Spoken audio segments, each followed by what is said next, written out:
নল সংক্রান্তি বা ডাক সংক্রান্তি বলা হয় আশ্বিন মাসের শেষ দিনটিকে।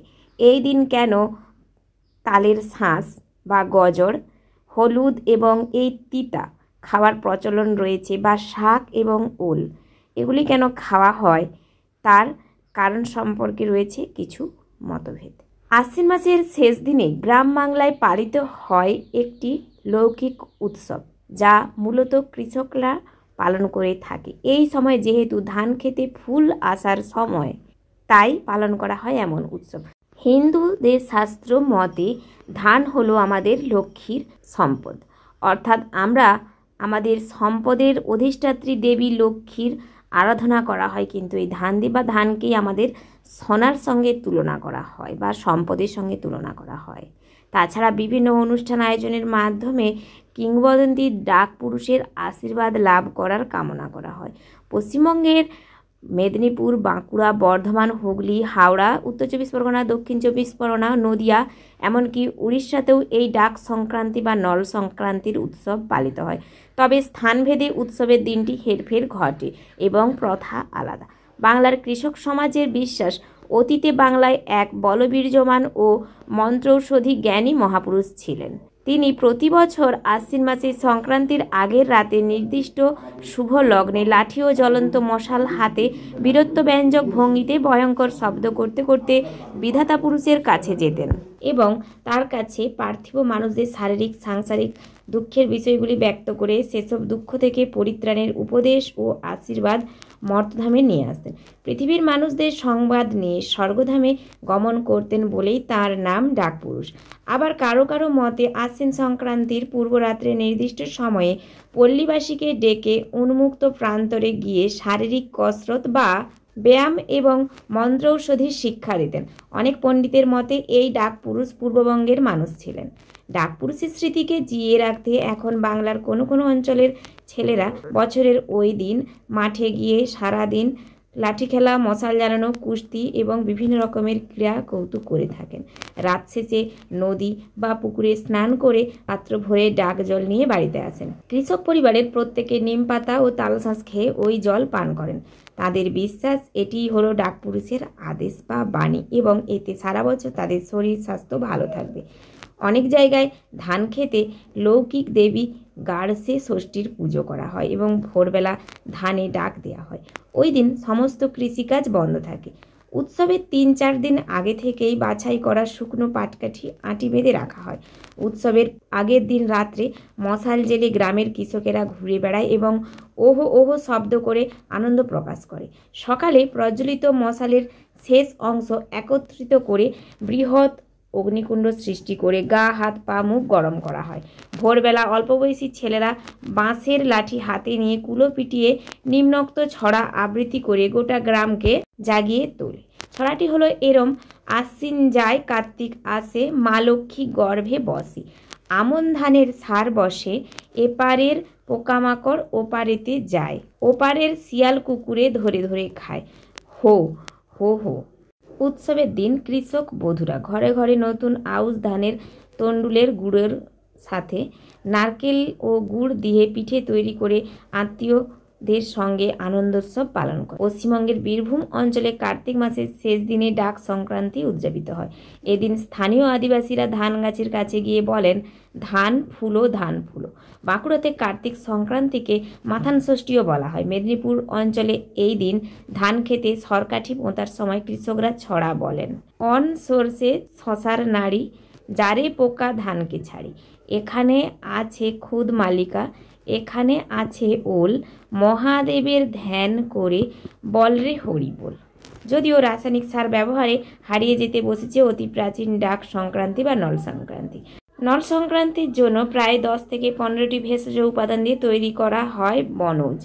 এই বনৌজ ভেষজ মিশ্রণটি বোর গাছের পাতায় মুড়ে নল গাছে বাঁধা হতো ভোরে সূর্যোদয়ের আগে ধানের জমিতে পোঁতা হবে বলে। লোক সংস্কৃতির ভাষায় একে বলা হয় ধানকে স্বাদ খাওয়ানো। বিগত 500 বছর আগে যখন সার, বিষ ইত্যাদি রাসায়নিক ব্যবহার ছিল না, তখন এই নল সংক্রান্তির ভেষজ ধানের উপকারে লাগতো। কারণ এতে পোকামাকড় সব গন্ধে মারা যেত। অপরদিকে জমিতে ইঁদুর থাকলে নলের দাঁড়িতে ঈগল বা শিকারি পাখি বসে ইঁদুর ও পোকামাকড় খেত। এতে নিম, হলুদ, ওল, আদা, কেতকী পাতা, কালমেঘ ইত্যাদি ব্যবহৃত হতো। এই দিন রাত্রে চাল ভাজা, ছোলা ভাজা খাওয়ার সঙ্গে গান, ছড়া, কবিতার আসর বসে। তারপরে শুক্রবার শিশিরে ভেজা ভোরে এই নলগাছ ধান জমির এক কোণে পুঁতে দেওয়া হয় ধান ফসলের একটি পবিত্র দিনে। হিন্দু বাঙালিদের স্বাদ ভক্ষণের একটি বিশেষ রীতি। নল সংক্রান্তির মূল উদ্দেশ্য হলো ওই স্বাদ ভক্ষণ। আশ্বিন মাসের মাঝামাঝি থেকে কার্তিকের মাঝামাঝি ধানের গর্ভকাল। নল গাছ বহু প্রজনন ক্ষমতার অধিকারী। চাষিরা আশা করেন তাদের ধান গাছগুলোও নল গাছের মতো প্রজনন ক্ষমতার অধিকারী হোক। ডাক সংক্রান্তি বা নল সংক্রান্তি প্রথম পুজো হয় সারকুড়ে। তালের আঁটির ভেতর সুস্বাদু কলতা এই পুজোর প্রসাদ। সারকুড়ে নল গাছকে পুজো করে জমিতে গাড়া হয়। পোঁতার সময় এলাকাগতভাবে নানা ছড়া চালু আছে। আকাশের জল পাতালে নল, ধান ফলা কল কল। চাষি মানুষের আশা আকাঙ্ক্ষা প্রতীক নল সংক্রান্তি। জেলাভেদে এবং অঞ্চলভেদে এই আঞ্চলিক পরম্পরার পালন রীতি ভিন্ন। অবিভক্ত মেদিনীপুর সহ পার্শ্ববর্তী ওড়িশা রাজ্যে যেভাবে দিনটি পালন করা হয় তা হলো আগের দিন রাতে জড়ো করতে হয় কাঠি বা নল তৈরির সরঞ্জাম। এর মধ্যেই আবার ভিন্নতার স্বাদ। কারোর কারোর বাড়িতে পাটকাঠিতে নির্দিষ্ট পদ্ধতিতে নানান জিনিসের থেকে তৈরি মণ্ডকে বোয়াল পাতায় মুড়ে পাটকাঠিতে সেলাই করার মতো করে তৈরি হয় কাঠি। আবার কারোর কারোর এক প্রকার বিশেষ গুল্মজাতীয় গাছ যার নাম অললি, তাই কাঠির কাজ করে। আবার কারোর ক্ষেত্রে বোয়াল ডালাই কাঠির কাজ করে থাকে। আর অঞ্চলে পুজোর জন্য প্রথমেই বেছে নেওয়া হয় পুকুর বা গাড়িয়া সংলগ্ন কোনো বেল বা সিজ বা বিশ্রী গাছ। তারপর তার তলা গোবর দিয়ে নিকোনো হয় এবং সেখানে তৈরি করা হয় মাটির বেদি। সেই বেদির উপরে কাঁচা মাটি সহযোগে তৈরি করা হয় দেবী মূর্তি। সেই দেবী মূর্তির পদযুগল থাকে প্রসারিত এবং পায়ে হাতে পরানো হয় মাটির তৈরি অলঙ্কার। এরপর দেবীর পদযুগলের মাঝখানে মাটির তৈরি কাল্পনিক শিশু প্রতিস্থাপন করা হয়। বিশ্বাস করা হয় ষষ্ঠী দেবী হলেন মা, আর সেই মাটির পিণ্ডগুলির সংসারের সমস্ত সন্তান। এই পুজোতে যে সমস্ত সামগ্রী দেওয়া হয় তার মধ্যে মথনি প্রধান। এই মথনি বা মন্থন দণ্ড হলো আসলে নানান বৃক্ষ শাখা। একটি বাঁশের সরু ডাল কাটা হয়, তাতে বাঁধা হয় তালপাতা, বাঁশপাতা, কচুপাতা, কেয়া পাতা প্রভৃতি। এই পুজোতে দেবী ষষ্ঠীর প্রতিমা তৈরি হলে চোখ হিসেবে ছোট ছোট মার্বেল ব্যবহার করেন মায়েরা। মাথাটিকে দেবীর পাশে দাঁড় করিয়ে রাখা হয়। কার কয়টা জমি সেই হিসেবে তৈরি করা হয় কাঠি। জমি বাদেও বাড়ির চাল, তুলসীতলা, পার্শ্ববর্তী শিব মন্দির, বট, অশ্বত্থ গাছ, পুকুর ঘাট, ধানের মড়াই ইত্যাদি জায়গায় পুঁততে হয় নল। আশ্বিন মাসে মাঠে মাঠে সবুজ ধানের গাছে ফুলে ভরে ওঠে। এই অবস্থায় সম্পদের দেবীর আগমন বার্তা পৌঁছে যায় চাষি গৃহস্থের কাছে। চাষিদের গৃহস্থ প্রধান শুদ্ধ বস্ত্র পরে এক গাছি সর বা নল গাছ নিয়ে ভরে ধান ক্ষেতের ঈশান কোণে প্রথিত করেন। একইভাবে সর গাছ খড় গাদাতেও প্রথিত করতে হয়। আতপ চাল, নানান ফল, মিষ্টি আর তালের শাঁস একসঙ্গে মেখে দেবীর উদ্দেশ্যে নিবেদিত করতে হয়। এই নিবেদন আদতে খেতে যাতে ফসলের চারা ফলে ফুলে ভরে যায় সে উদ্দেশ্যে নীরব। শেষে এক ঘটি জল মাঠ থেকে নিয়ে এসে গৃহস্থের সবার মাথায় ছড়িয়ে দেওয়া হয়। অবশিষ্ট জল ঘরের চালে ছড়ানো হয়। এবার বলি নল সংক্রান্তিতে তিতা, গাজর, হলুদ এবং শাক খাওয়ার কারণ কি। নল সংক্রান্তিতে তিতা, গাজর, হলুদ, শাক খাওয়ার কারণ হলো এটি একটি কৃষিভিত্তিক লোক উৎসব এবং এই সময় প্রকৃতিতে যে পরিবর্তন আসে তারই প্রতীক হিসেবে এটি খাওয়া হয়।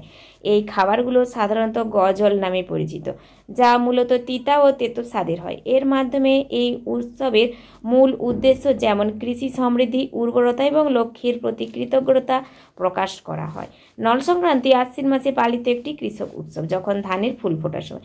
তাই এই সময়ে এই উৎসবের একটি গুরুত্বপূর্ণ অংশ হিসেবে বিভিন্ন ধরনের কৃষিপণ্য, বিশেষ করে শাকসবজি খাওয়া হয়ে থাকে। তিতা, গজল, হলুদ ফুল, শাক হলো উর্বরতা, ফলন এবং সমৃদ্ধির প্রতীক।